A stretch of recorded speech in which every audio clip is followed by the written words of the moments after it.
We're here in 's-Hertogenbosch in the Netherlands for two FEI World Cup finals, the Riemacher FEI World Cup Dressage and the Rolex FEI World Cup show jumping. And it's show jumping that's first out of the gate tonight for the start of their weekend of action. And Phil, you're going to be talking us through it. It's a full weekend, John, because tonight we've got the speed class, then on Friday and Sunday two table A classes. But very importantly, tonight determines how they start on Friday, and of course they will carry points forward. Of course, everyone's asking the question, can Christian Ahlmann do it again and repeat his performance from last year? And at the moment, everyone's saying there's no one to touch. Talibet Z is jumping it out of its skin. Germany, of course, dominated the last 4 or 5 years, and in fact this could be the 5th consecutive year if Germany take the spoils on Sunday. First time any country's ever done 5 consecutive wins in the cup final. So it's very, very competitive, and there's lots of great big names here. You'd Rolf Benson, Marcus Henning. Marcus Henning, that's an interesting one. He's in form. If he wins here, he'll be the first person, the first rider ever to win 4 Rolex FEI World Cup finals. It's awesome. It is a fantastic competition, and as you say, we start over speed and then we go to the table A's. It is a test both of endurance and skill and technique, and speed isn't for every horse, is it?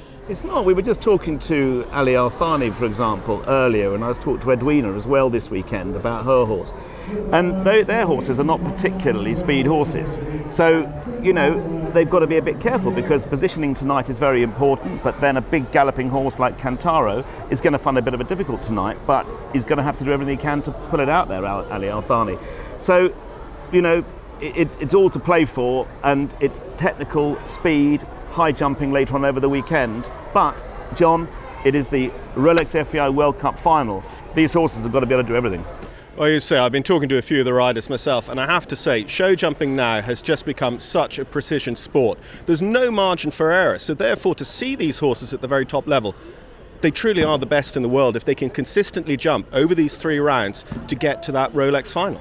And we ought to mention the course designer at this point, Louis Koenigs, who's very, very respected. So he knows exactly what he's got to do to keep an even, fair competition throughout the whole weekend. And everyone says he'll do a hell of a good job. Let's wait and see, but I'm sure it's going to be a cracking weekend of jumping. And here in 's-Hertogenbosch, we've got probably one of the bigger arenas on the circuit as well. Will that play its part? Will that make the time a bit tighter? The bigger the arena, the better it is for all the riders, no matter whether you have an indoor horse or an outdoor horse. Some of these arenas, as you know, if you start looking at some of the ice hockey arenas that are used on this circuit, they're tiny. So the fact that they've got more room here is just going to suit more horses, basically, and will make it probably a little bit more competitive, which is great from spectators' point of view.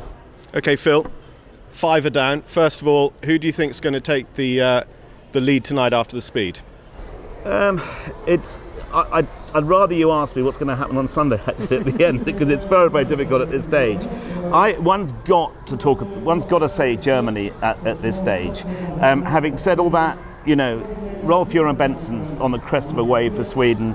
He could be there as well on Sunday. Well, I'm sure he will be there in the last 2 or 3 on Sunday.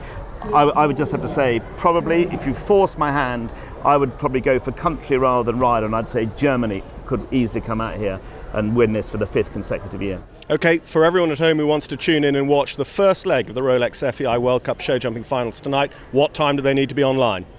And I've remembered, 19:10, Central European Summertime, live on FEITV tonight. Round 1 of the Rolex FEI World Cup final here in 's-Hertogenbosch.